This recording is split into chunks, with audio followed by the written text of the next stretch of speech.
안녕하세요. 지리산 유기농 밥상입니다. 오늘이 8월 31일입니다. 저 태풍 흰남노가 오키나와 남방에 지금 남쪽에 발생을 해가지고 이 북상을 준비한다고 하는데 역대급 태풍이라고 그럽니다. 태풍이 오게 되면은 뭐 많은 사람들이 신경을 곤두서서 신경을 쓰게 됩니다. 저희 역시 마찬가지죠. 농사를 지으니까요. 아무쪼록 태풍이 큰 피해 없이 넘어갈 수 있었으면 좋겠습니다.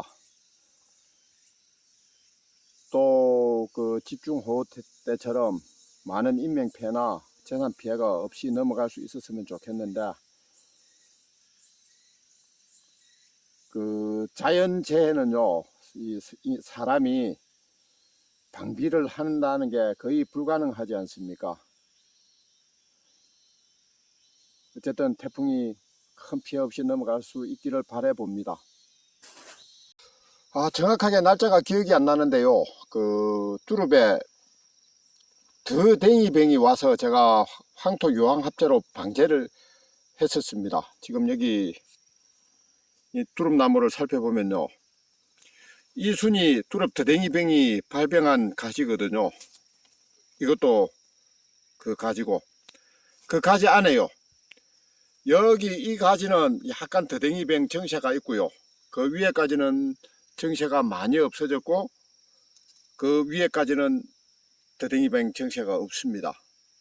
그러니까 이 뚜릅 더댕이뱅은 황토 유황합재로 방제가 됩니다.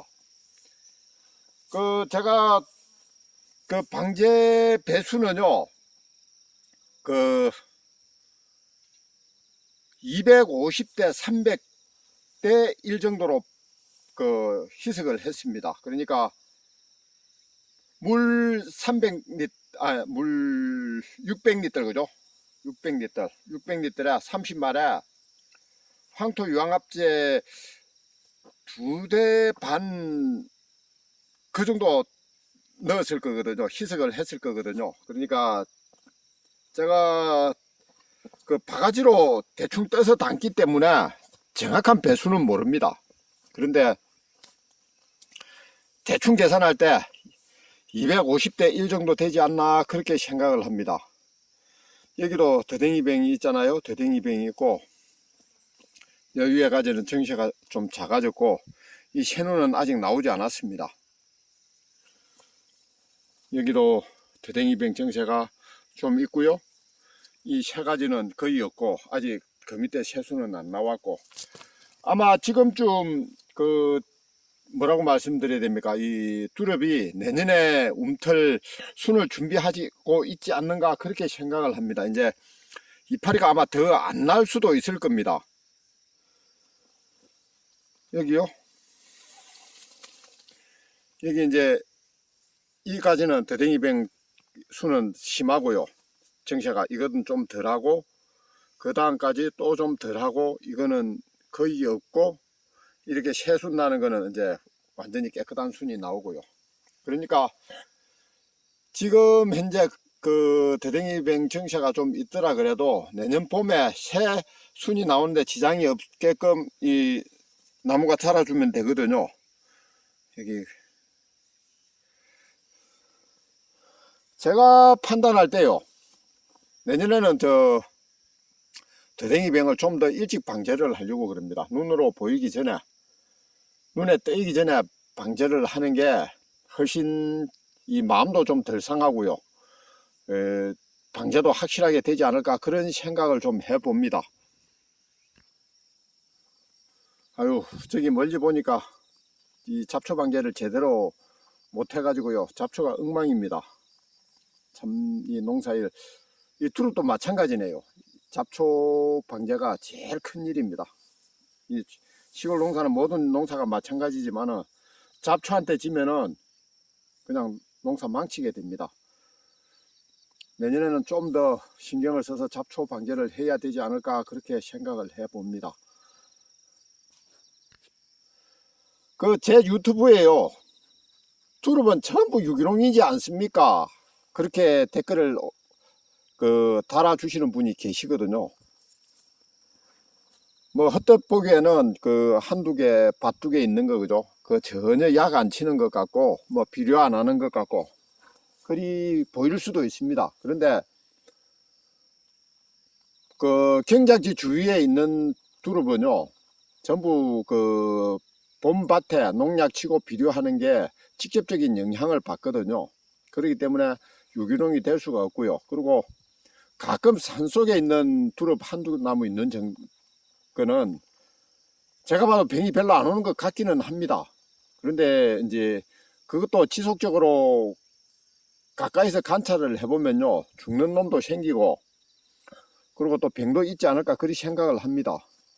여기도 그렇잖아요. 여기 이 두릅 이 더댕이병요 이거 말라 비틀어졌죠. 말라 비틀어졌는데 이 가지 위에까지는 병이 좀 심하고요. 이것도 좀 약해졌고 그 다음에 이 새로 올라오는 순요 이 순은 이 더댕이병 정체가 없지 않습니까?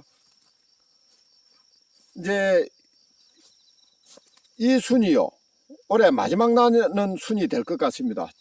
저 순이 이제 그 다 크고 나면요 그 안에 그 내년에 월동을 하고 새로 나올 순이 생성돼 가지고 있지 않을까 그리 생각이 들거든요. 물론 더 관찰해 봐야 되고요. 그리고 가을이 되려면 아직 2달 시간이 남았기 때문에 조금 더 잎이 한두 마디 더 올라올 수도 있을 겁니다만은 제가 좀 더 관찰로 해 보도록 하겠습니다. 이 농사를 지으면서요 가끔은 이런 생각도 좀 많이 합니다. 그냥 나도 농약 치고 비료하고 그렇게 농사를 지을까 그런 생각을 할 때가 많습니다. 특히 이제 이 잡초 그죠? 이 잡초와의 전쟁을 해보고 나면은 이 제초제의 유혹을 진짜 뿌리치기가 힘듭니다. 제초제. 근데 이제 이 두릅도 아마 언젠가는 생산 과잉이 될 겁니다. 그러면은 그때는 이 유기농 인증 두릅은 살아남는데 좀 더 도움이 되지 않을까 그런 생각을 합니다. 그 파고가 올 때 과잉 생산이라는 파도가 몰아칠 때 그 폭풍이 몰아칠 때 유기농 인증을 받으면은 그 파고를 넘는데 큰 힘이 될 거라고 생각을 하기 때문에 지금은 어려워도 이 유기농 농사를 짓고 있습니다. 그리고 사실은 이 두릅 유기농 농사 짓는다고 해도 그 간행 농사에 비해서 별로 더 받는 것도 없습니다. 거의 가격은 비슷하거든요. 뭐 일반 소비자분들이 아직까지는 이 유기농이라는 개념에 대해서 별로 그 인식을 못하고 계신 분들이 많으니까요. 어쨌든 두릅은 크게 길러야 되고 그 우량 그러니까 큰 두릅을 생산을 해야 됩니다. 그 큰 두릅을 생산을 하려면요 비료를 치면은 정말 유리하거든요. 근데 비료 안 하고 화학농약 안 치고 농사 지으면은 일단은 육체적으로 많이 피곤합니다. 힘도 많이 들고. 그래도 언젠가는 그 과잉 생산이라는 큰 파고가 올 때 유기농을 하면은 아마 그 파고를 넘기가 좀 수월할 거라고 생각을 하기 때문에 유기농 농사를 계속 하고 있습니다. 그냥 멀리서 보면은 그 잡초 속에 잡초밭입니다. 잡초밭.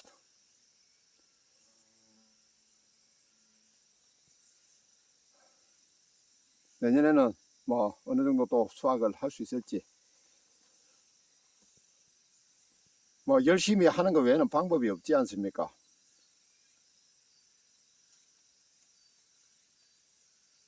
제가 이 두릅 농사가 참 쉬울 거라 생각하고 덤볐거든요. 그런데 농사 쉬운 거 하나도 없습니다. 하나도 없어. 제가 꽃감도 골뱅치라고 그랬죠. 근데 꽃감이 그래도 많이 수월한 것 같습니다. 일단은 그 감을 따고 나면요 실내에서 그 작업을 하고 그리고 또 판매를 할 때요. 두릅 뭡니까? 두릅 아니고 꽃감은 저장이 되거든요. 저장이 되니까 그 판매가 좀 장기간에 걸쳐서 할 수 있고 1년 내내 할 수 있습니다. 그런데 이 두릅은 생물로 판매를 하기 때문에 그 생산할 때 바로 판매를 해야 되거든요. 그게 정말 어려운 것 같습니다. 이 바로 판매를 한다는 게. 어쨌든 농사도 유통이거든요. 어떻게 농사를 잘 짓느냐가 중요한 게 아니고 생산한 농산물을 어떻게 내가 원하는 가격을 받고 잘 팔 수 있느냐, 그게 더 중요한 거 합니다. 그게 훨씬 중요하죠. 잘 팔면은 농사에 성공을 하는 거고요.